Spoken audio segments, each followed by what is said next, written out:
हरे कृष्णा। हम श्रीमद् भगवद गीता के 10वें अध्याय श्री भगवान का ऐश्वर्य इसके 33 और 34 श्लोक को आज पढ़ने का प्रयास करेंगे।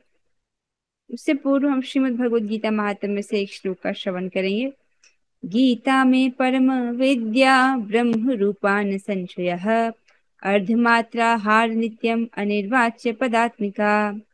श्री भगवान बता रहे हैं कि गीता मेरा दिव्य ज्ञान है, मेरा ही स्वरूप है जो प्रत्येक अक्षर से व्यक्त होता है और इसमें शाश्वत अनिर्वचनीय श्लोक सम्मिलित हैं। श्रीमद् भगवद गीता हम पढ़ रहे हैं, एक एक श्लोकों को पढ़ रहे हैं, उनको गा रहे हैं, तो ये श्लोक भगवान का ही स्वरूप है। श्लोकों के रूप में साक्षात भगवान ही उपस्थित हैं। भगवान कहते हैं ये जो गीता है वो मेरा ही स्वरूप है और प्रत्येक अक्षर से मेरा स्वरूप व्यक्त हो रहा है। हम श्लोकों को पढ़ रहे हैं तो ये तो सीधे भगवान को पढ़ने जैसा हुआ, उनका साक्षात सीधे उनका संपर्क प्राप्त करने जैसा है। आइए हम आज के श्लोक की ओर बढ़ेंगे।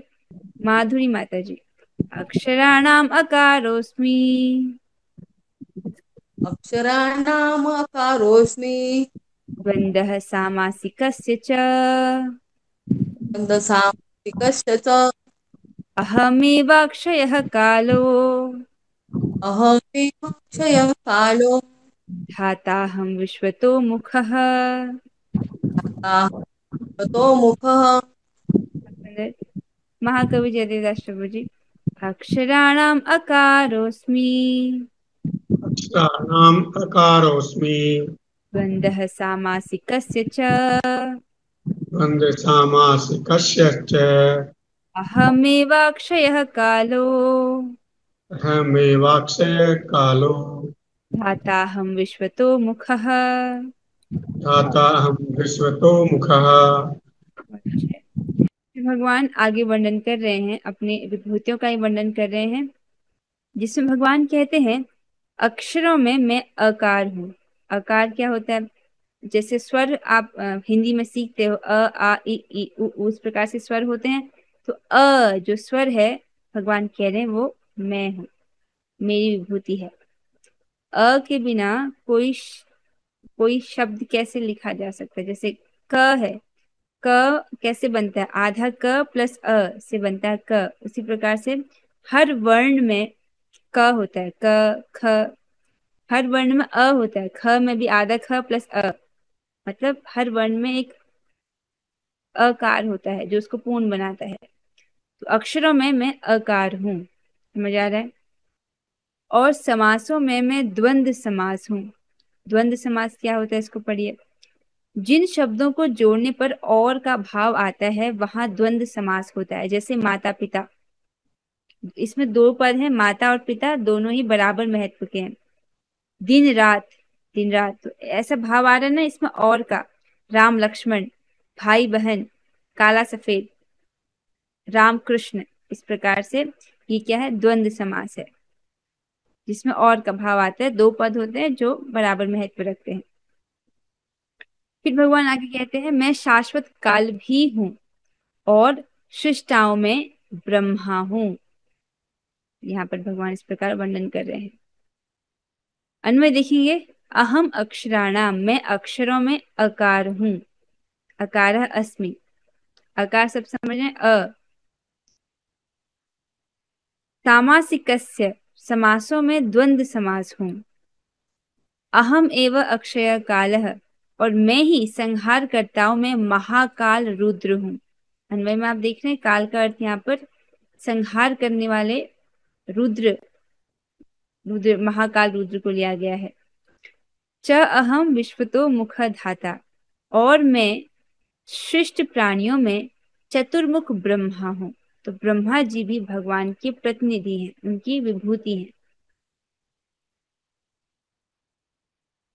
देखिए, श्रीमद् भगवद गीता के 5 विषय हैं। ईश्वर, जीव, प्रकृति, काल और कर्म। ठीक है, जिसमें आपने पढ़ा था कि इनमें से 4 चीजें जो है वो शाश्वत हैं। शाश्वत क्या क्या है? ईश्वर शाश्वत है, जीव शाश्वत है, प्रकृति भी शाश्वत है और काल भी शाश्वत है, लेकिन कर्म शाश्वत नहीं है। तो ये जो काल है, शाश्वत काल, ये भी भगवान की विभूति है, ऐसा आप इस श्लोक में पढ़ रहे हैं। श्लोक को देखेंगे। अक्षराणाम अकारोस्मि, अक्षरों में मैं अकार हूँ। द्वंद्व सामासिकस्य च, समासों में मैं द्वंद्व समास हूँ। अहमेवाक्षय कालो, मैं ही काल हूँ। शाश्वत, अक्षय अर्थात जो शाश्वत है, मैं ही शाश्वत काल हूँ। काल अर्थात समय। धाता हम विश्वतो मुखम, धाता हम विश्वतो मुख अर्थात विश्वतो मुख कौन है? ब्रह्मा जी। तो मैं ही जो है सृष्टा ब्रह्मा हूँ, ब्रह्मा जी भी उनकी ही विभूति है। तात्पर्य को देखिए। अनुवाद और तात्पर्य। कृष्ण कृपा मूर्ति श्री श्रीमद एसी भक्ति वेदांत स्वामी प्रभुपाद द्वारा, प्रभुपाद जी वर्णन कर रहे हैं। अकार अर्थात संस्कृत अक्षर माला का प्रथम अक्षर। तो जब आप वर्णमाला सीखते हो, उसमें स्वर सीखते हैं, व्यंजन सीखते हैं, स्वरों में जो पहला स्वर है अ, वो भगवान की विभूति है। संस्कृत अक्षर माला में प्रथम अक्षर अ वैदिक साहित्य का शुभारंभ है। अकार के बिना कोई स्वर नहीं हो सकता, इसीलिए यह आदि स्वर है। अकार को हम आदि स्वर भी कहते हैं। जब आप वर्णों को लिखते हैं अर्थात क ख ग घ ङ इस प्रकार से लिख रहे हैं, तो हर वर्ण में एक अकार की आवश्यकता है, तो इसीलिए इसको आदि स्वर कहते हैं। इसको और डिवाइड नहीं किया जा सकता। स्पष्ट हो रहा होगा। अगले अगला पॉइंट पढ़ते हैं। संस्कृत में कई तरह के सामासिक शब्द होते हैं, इनमें से राम कृष्ण जैसे दोहरे शब्द द्वंद्व कहलाते हैं। अभी पढ़ा हमने समास क्या होता है, जिसमें दो पद आते हैं, जिसमें और का भाव आता है। उदाहरण के तौर पर राम कृष्ण, तो इस पर इसमें दो पद का इस्तेमाल हुआ है, राम और कृष्ण। ये द्वंद्व समास है, दोनों ही बराबर महत्व रखते हैं। इस समास में राम तथा कृष्ण अपने उसी रूप में है, अतः यह समास द्वंद्व कहलाता है। समस्त मारने वालों में काल सर्वोपरि है, क्योंकि यह सबको मारता है। तो काल जो है वो सबको मारता है, सब कुछ क्षय करने वाला है, सब कुछ छीनने वाला है।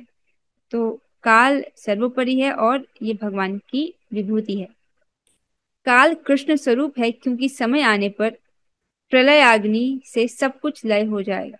तो जब प्रलय होती है, जब प्रलय का समय आता है, तो सब कुछ प्रलय में लीन हो जाता है, सब कुछ का संहार हो जाता है। तो ये जो काल है, ये भी भगवान का ही स्वरूप है। सृजन करने वाले जीवों में ब्रह्मा प्रधान है, अतः वे भगवान कृष्ण के प्रतीक हैं। स्पष्ट है। ब्रह्मा जी सृष्टि करते हैं, तत्वों की सृष्टि नहीं करते हैं, वो तत्वों से आगे सृष्टि करते हैं। वो जैसे जीवों के शरीर आदि हो गया, तो उन सृष्टिकर्ताओं में ब्रह्मा जी प्रधान हैं और वो भगवान के प्रतीक हैं। स्पष्ट है।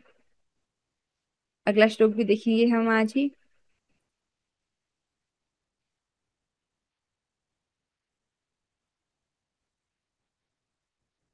जो कानाचार्य में हाथ खड़ा कर सकते हैं।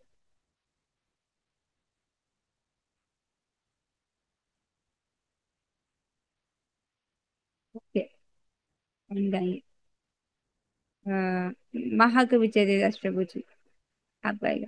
मृत्यु सर्वहरश्चाहम्, मृत्यु सर्वहरश्चाहम्, उद्भवश्च भविष्यताम्, उद्भवस्य च भविष्यताम्, कीर्तिः श्रीर्वाक् च नारीणाम्, कीर्ति श्रीवाक्ये नारीणाम्, स्मृतिर्मेधा धृतिः क्षमा।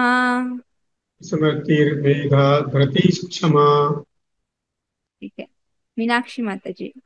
मृत्युः सर्वहरश्चाहम्, मीनाक्षी माता जी आपका आवाज नहीं आ रही है। मृत्यु सर्वहरश्चाहम्, मृत्यु माता जी। सर्वहरश्चाहम्। मीनाक्षी माता जी, हम आपकी आवाज नहीं सुन पा रहे हैं, हम किसी और भक्त को मौका देते हैं, ठीक है? आपकी आवाज नहीं आ रही है। माधुरी माता जी आप गाइएगा। मृत्यु सर्वहरश्चाहम्, मृत्यु सर्वहरश्चाहम्, उद्भवश्च भविष्यताम्, भवश्च भविष्यताम्, कीर्तिः श्रीर्वाक् च नारीणाम्, कीर्ति श्रीवाक्च नारीणाम। स्मृतिर्मेधा धृति क्षमा। स्मृति मेधार धृति क्षमा। बहुत अच्छे। अर्चना माता जी। मृत्यु सर्वहरश्चाहम् मृत्यु सर्वहरश्चाहम् उद्भवश्च भविष्यताम् उद्भवश्च भविष्यताम् कीर्तिः श्रीर्वाक् च नारीणाम् कीर्तिर्षीर्वाक् च नारीणाम् स्मृतिर्मेधा धृति क्षमा। स्मृतिर्मेधा धृति क्षमा। आगे बढ़ेंगे हम।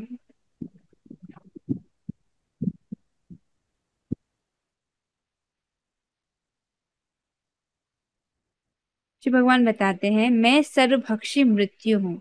तो मृत्यु भी भगवान की ही विभूति है। तो भगवान कहते हैं मैं सर्वभक्षी मृत्यु हूँ। सब कुछ सर्वभक्षी का सब कुछ खा जाने वाला, सब कुछ छीन लेने वाला मृत्यु भी मैं ही हूँ। और मैं ही आगे होने वालों को उत्पन्न करने वाला हूँ। ये क्या बोल रहे हैं? इस भौतिक शरीर में 6 विकार आते हैं। ये उत्पन्न होता है, कुछ बढ़ता है, कुछ गौण चीजों को उत्पन्न करता है, कुछ समय तक रहता है, फिर क्षीण होता है और अंत में नष्ट हो जाता है। इन 6 विकारों में से जो पहला विकार है अर्थात उत्पन्न होना, जन्म, ये जो विकार है वो भगवान की पत्नी, भगवान की विभूति है। समझ आ रहा है? जो जन्म है, अगर जन्म ही नहीं होगा तो बाकी सब विकार कैसे आएंगे? तो जन्म भी जो है वो भगवान की विभूति है। स्त्रियों में मैं कीर्ति, श्री, वाक, स्मृति, मेधा, धृति तथा क्षमा हूं। तो यहाँ पर 7 जो है देवियों का वर्णन है। ये गुण भी हैं और देवियां भी हैं। जैसे वाक जो है ये भगवान ब्रह्मा की पुत्री है, ब्रह्मा जी की पुत्री है। तो श्रियों में कीर्ति, श्री, वाक, स्मृति, मेधा, धृति, क्षमा, ये भी भगवान की ही विभूति है। तो क्या है इनके अर्थ, एक बार देखेंगे हम। कीर्ति का अर्थ है, ये गीता भूषण टीका से लिया गया है। कीर्ति का अर्थ है धार्मिकता आदि सद्गुणों के द्वारा प्राप्त ख्याति। जिसको, जो धर्म के पथ पर चल रहा है, धर्म का अनुसरण कर रहा है और उसके द्वारा उसके जो सद्गुण है उनसे जो उसको ख्याति प्राप्त हुआ है, जो यश प्राप्त हुआ है, उसको कीर्ति कहते हैं।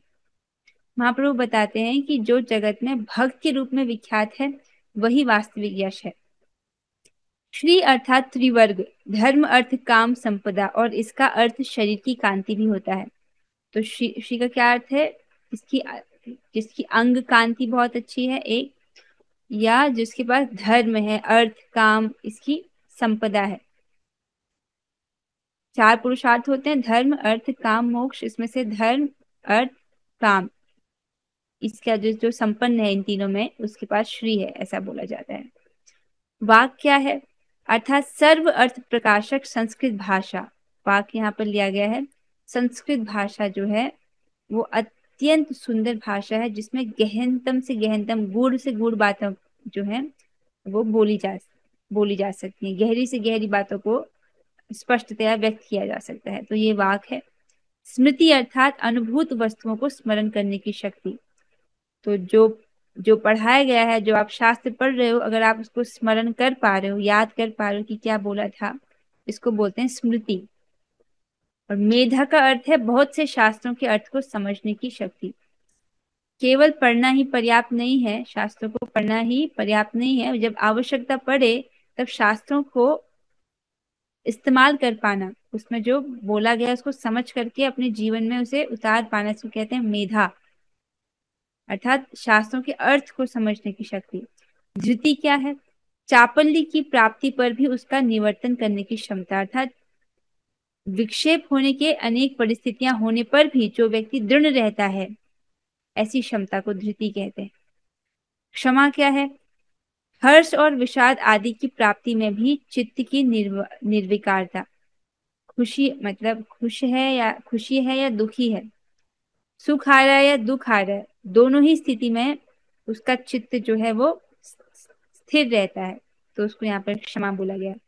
क्षमा का अर्थ हम एक तो समझते हैं कि माफ कर देना, लेकिन यहाँ पर जो क्षमा कर दिया गया है वो है सहन करने के सेंस में बोला गया है।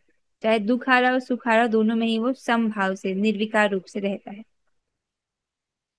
वापस आएंगे तो भगवान इस प्रकार से 7 चीजें बोलते हैं: कीर्ति, श्री, वाक, स्मृति, मेधा, धृति और क्षमा। अन्वय को देखेंगे। अहम सर्वहर मृत्यु, मैं सर्वहारी मृत्यु हूं। तो मृत्यु भी भगवान की ही विभूति है। यदि कोई व्यक्ति मरणासन है, आपको पता चल जाए कि किसी व्यक्ति जो है उसकी मृत्यु होने वाली है, वो मृत्यु शैया पर है, अपने अंतिम क्षणों में है, अंतिम सांसें ले रहा है, अगर आपको पता चल जाए तो उस व्यक्ति के लिए क्या करना चाहिए, यहाँ पर कुछ महत्वपूर्ण बातें बताई जा रही हैं।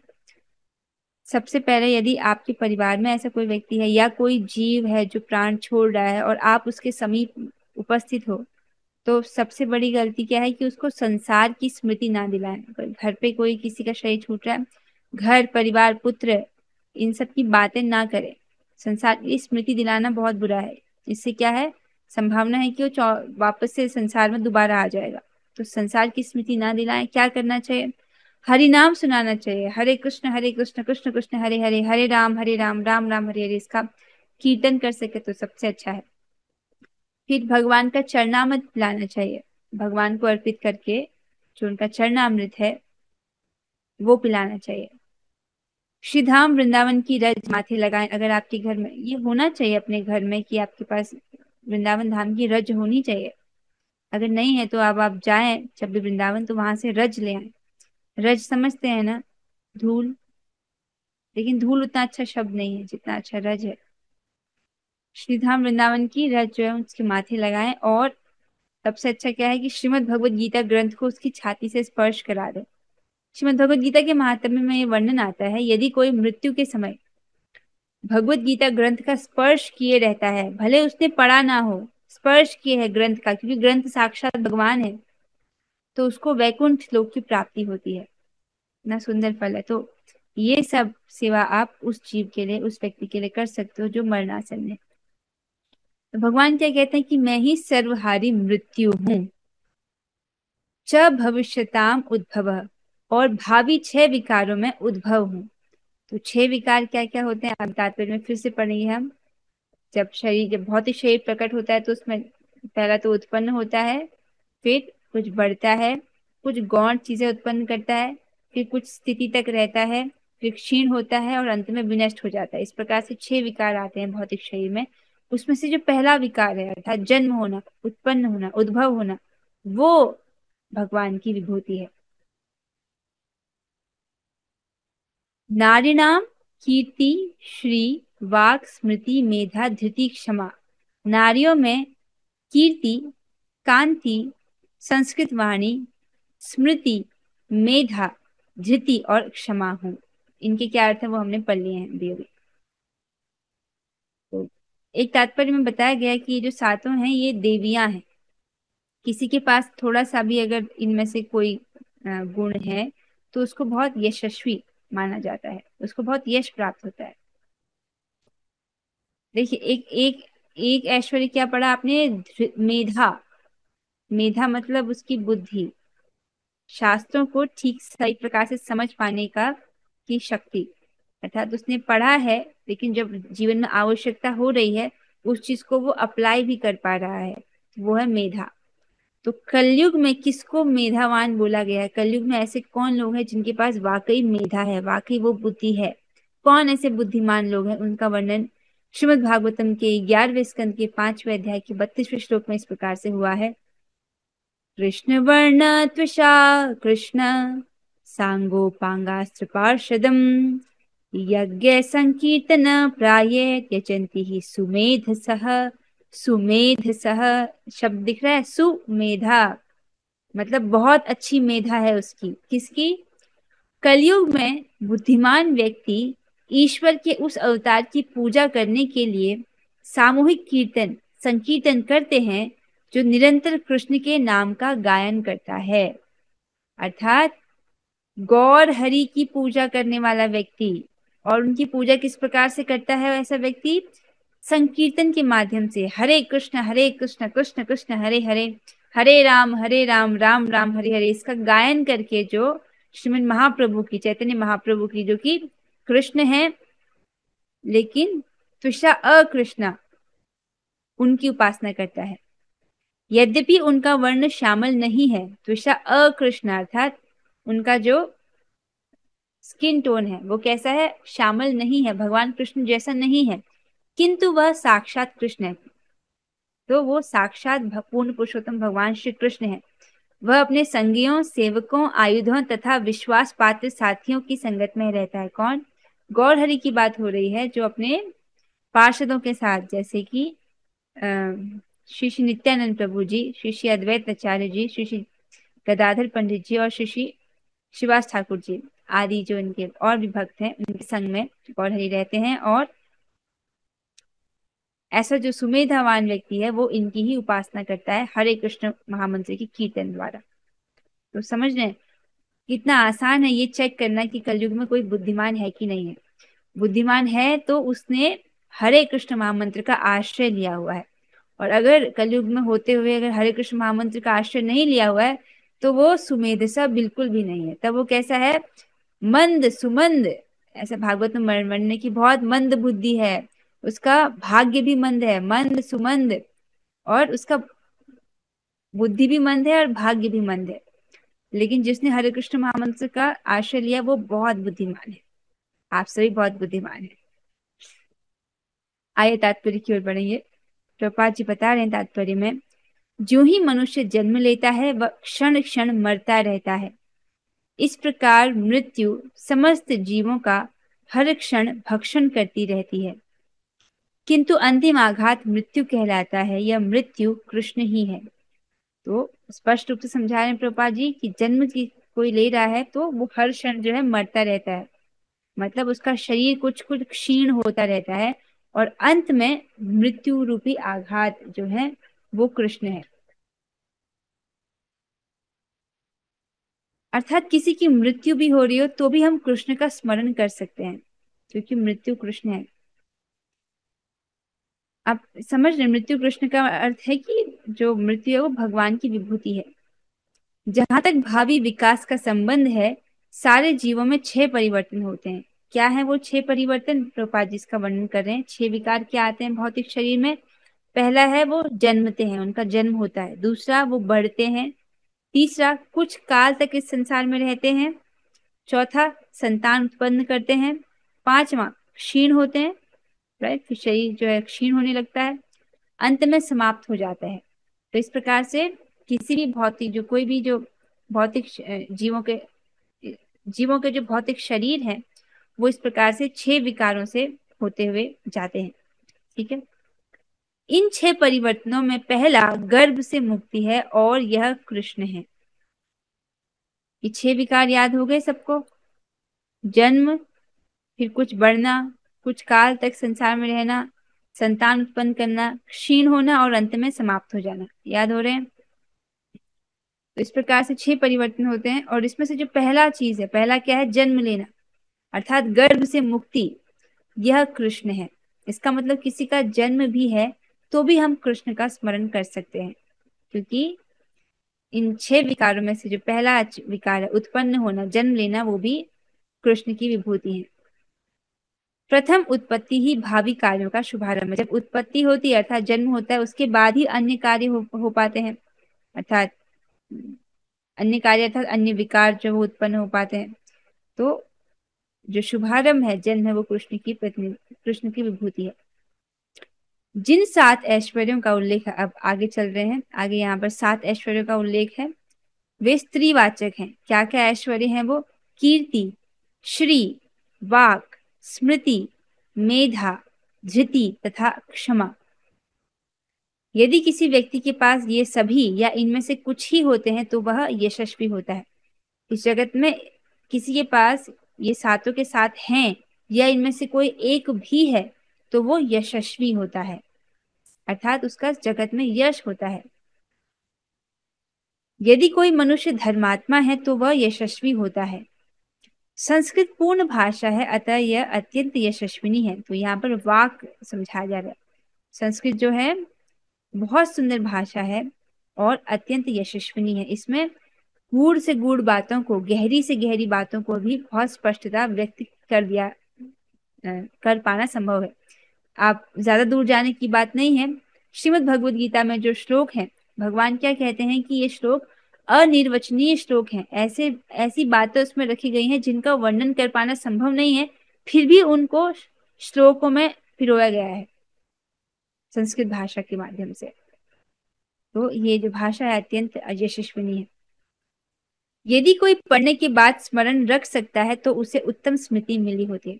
तो पढ़ रहे हैं हम सभी शास्त्र को, जिसको ये शास्त्र पढ़ करके स्मरण हो पाता है कि हाँ अच्छा हमने ये पढ़ा था ये पढ़ा था, तो उस स्मरण जो उसको रह पाता है तो वो क्या है, स्मृति, उसकी उत्तम स्मृति है।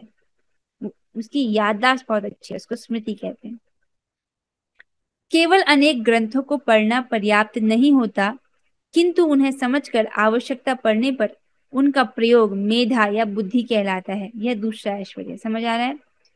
सारे ग्रंथों को पढ़ लिया ये पर्याप्त नहीं है। जब आवश्यकता पड़ती है उसका प्रयोग कर पाए तो कहा जाएगा कि उसके पास बहुत अच्छी मेधा है, बहुत अच्छी बुद्धि है। आप भगवत गीता को पढ़ रहे हो और क्या आपके जीवन में देखकर ये समझा जा सकता है कि आपको बातें समझ आ रही हैं? हाँ, अगर आप जप कर रहे हो हरे कृष्ण महामंत्र का, तो इसका मतलब आपको शास्त्र समझ आ रहा है, क्योंकि सारे शास्त्रों का सार है हरे कृष्ण महामंत्र। मतलब यही कार्य करना है कि हमको जप करना है, ये समझ आ रहा है, इसका मतलब आपको शास्त्र समझ आ रहा है। ठीक है, एक बात समझने के लिए अत्यधिक बुद्धि की आवश्यकता नहीं होती है। कैसे? भगवान भगवत गीता के सार में क्या बोलते हैं? सर्वगुह्यतमं भूय शृणु मे परमं वच, इष्टोसी में दृढ़मिति वक्ष्यामि हित कामय। मैंने दो श्लोक को मिक्स कर दिया। सर्वगुह्यतमं भूय शृणु मे परमं वचः, इष्टोसी में दृढ़मिति ततो वक्ष्यामि ते हितम। मैं तुमसे सर्वाधिक गुह्य बात को कहने जा रहा हूँ, इसीलिए हे कुंती पुत्र तुम इसको अपने हित के लिए सुनो। सबसे गुह्य बात क्या है उसको मैं अब कहने जा रहा हूँ। वो क्या है? मन मना भव मद भक्तो मद्याजी माम नमस्कुरु, मामे वैशसि सत्यम ते प्रति जाने प्रियोसि में। सदैव मेरा चिंतन करो, मेरे भक्त बनो, मेरी पूजा करो, मुझे नमस्कार करो। इस प्रकार तुम निश्चित रूप से मेरे पास आओगे, क्योंकि तुम मेरे परम प्रिय मित्र हो। इस प्रकार से भगवान बताते हैं। तो आचार्य अपने तात्पर्य में कहते हैं, श्री प्रभुपाद जी कहते हैं कि ये जो चारों आज्ञाएं हैं ये पूरी हो जाते हैं यदि कोई भगवान का नाम बोल रहा है। तो अगर आप हरे कृष्ण कृष्ण कृष्ण हरे हरे, हरे राम राम राम हरे हरे का जप कर रहे हो, स्मरण कर रहे हो, कैसे भी हरे कृष्ण महामंत्र के संपर्क में हो, तो आप भगवत गीता की जो सार बात है उसको कर रहे हो।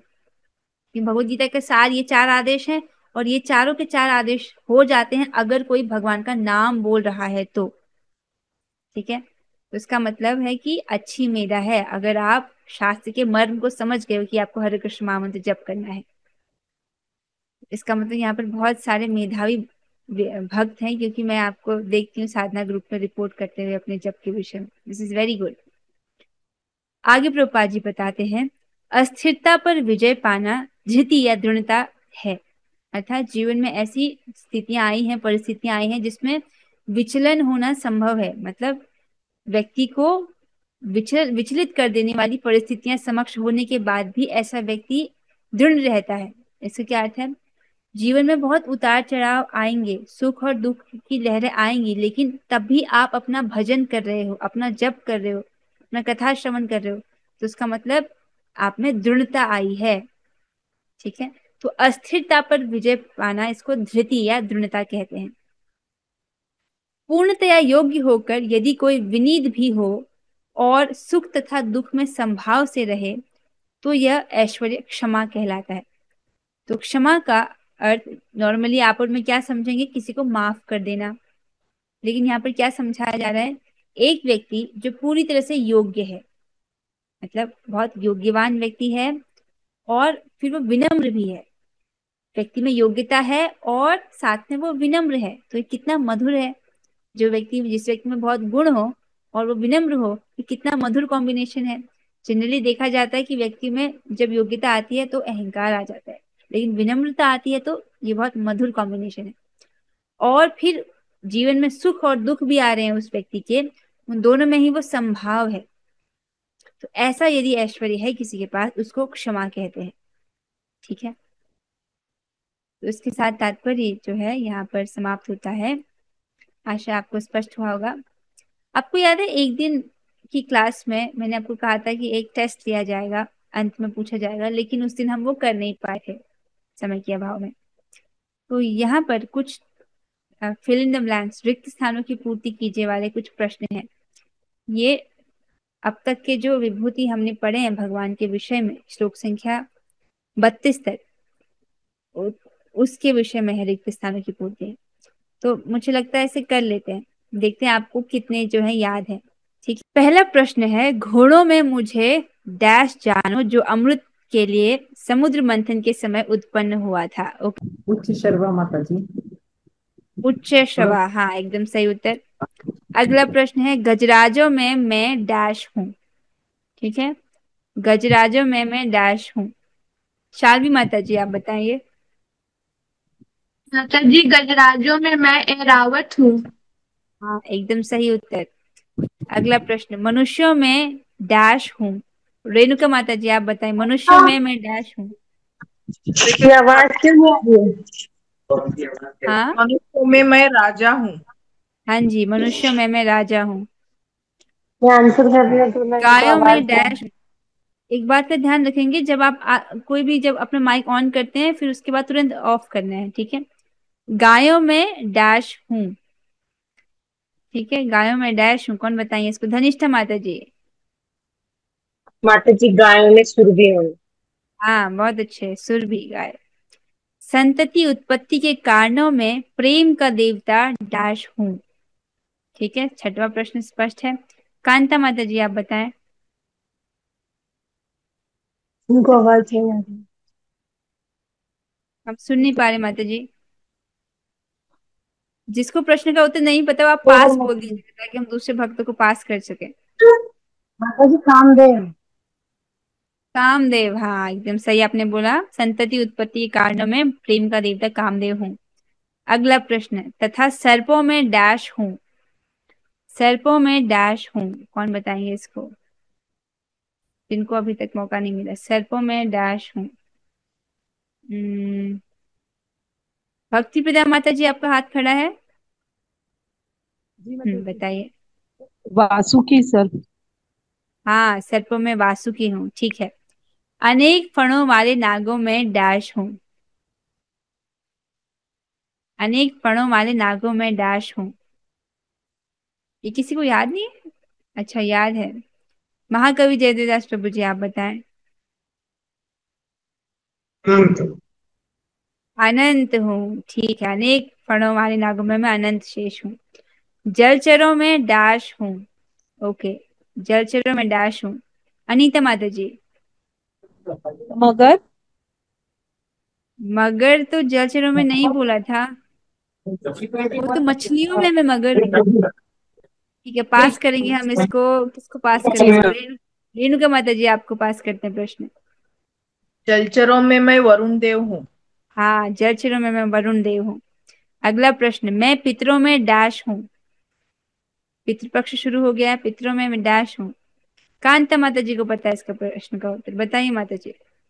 माता जी, अरे अरमे अमरे अरमे हसन अरमे। मुझे भी ऐसे ही हुआ था जब नाम मैंने पहली बार सुना था। आर्यमा। हाँ अरम। हाँ आर्यमा। अरे में। हाँ हाँ, जैसा आपके साथ हुआ ना, मैंने जब पहली बार पढ़ा था मुझे भी ऐसे ही हुआ था, ठीक से नहीं बोला जा रहा था। तो आर्यमा जो है वो ठाकुर जी की विभूति है। अगला प्रश्न है, नियमों के निर्वाहकों में मैं मृत्युराज डैश हूँ। कौन बताएंगे इसको, जिनको अभी तक किन्होंने। ओके, महेश पंडित प्रभु जी, आपने ये क्लास नहीं अटेंड किया था, आप बताइए। महेश पंडित प्रभु जी। यमराज हूँ।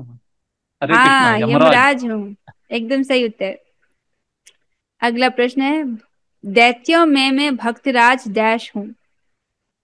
दैत्यों में मैं भक्तराज डैश हूँ, कौन बताएंगे। धनिष्ठा माता जी आप बताइए। माता जी, प्रहलाद प्रहलाद महाराज। हाँ, प्रहलाद महाराज, एकदम सही उत्तर। दमन करने वालों में डैश हूँ। दमन करने वालों में डैश हूँ। ओके, महाकवि जयदेवदास प्रभु जी आप बताएं। अच्छा, पास करेंगे आप? अच्छा, पास करेंगे हम रेणुका माता जी को। दमन करने वालों में मैं काल हूँ। हाँ, दमन करने वालों में मैं काल हूँ, एकदम सही उत्तर। पशुओं में डैश हूँ, पशुओं में डैश हूँ। ये तो आसान है। ओके, माधुरी माता जी आप बताएं। पशुओं में मैं सिंह हूँ। सिंह हूँ, हाँ एकदम सही उत्तर। पक्षियों में डैश हूँ, गरुड़ राज। पक्षियों में डैश हूँ। गरुड़। ओके, कौन बताएंगे इसको? भक्ति प्रदा माता जी आप बताएं। जी गरुड़। गरुड़, पक्षियों में एकदम सही उत्तर। समस्त पवित्र करने वालों में मैं डैश हूँ। हम्म ये तो पॉइंट मुझे बहुत अच्छा लगा था। कौन बताएंगे इसको? समस्त पवित्र करने वालों में मैं डैश हूँ। महेश पंडित प्रभु जी आप बताएं। हवा माता जी, हरे कृष्ण। जी, वायु। एकदम वायु सही वायु, उत्तर। हरे कृष्ण। शस्त्रधारियों में डैश हूँ, शस्त्रधारियों में डैश हूँ। किसको याद है ये वाला? ओके, काली माता जी आपको पता है सिक्स का उत्तर? हाँ यस बताइए। माता जी, राम। हाँ, मैं राम हूँ। नदियों में डैश हूँ, नेक्स्ट प्रश्न है, नदियों में डैश हूँ। ये भी आसान है, इसको बताएंगे। कांता माता जी आप बताइए। माता जी गंगा। हाँ, गंगा। और आखिरी प्रश्न है, मैं समस्त विद्याओं में डैश विद्या हूँ। इसको हम जानेंगे। कोई ऐसा जिनको अभी तक मौका नहीं मिला। ओके, सबको मौका मिल गया, ठीक है। रेणुका माता जी आप बताइए, समस्त विद्याओं में डैश हूँ।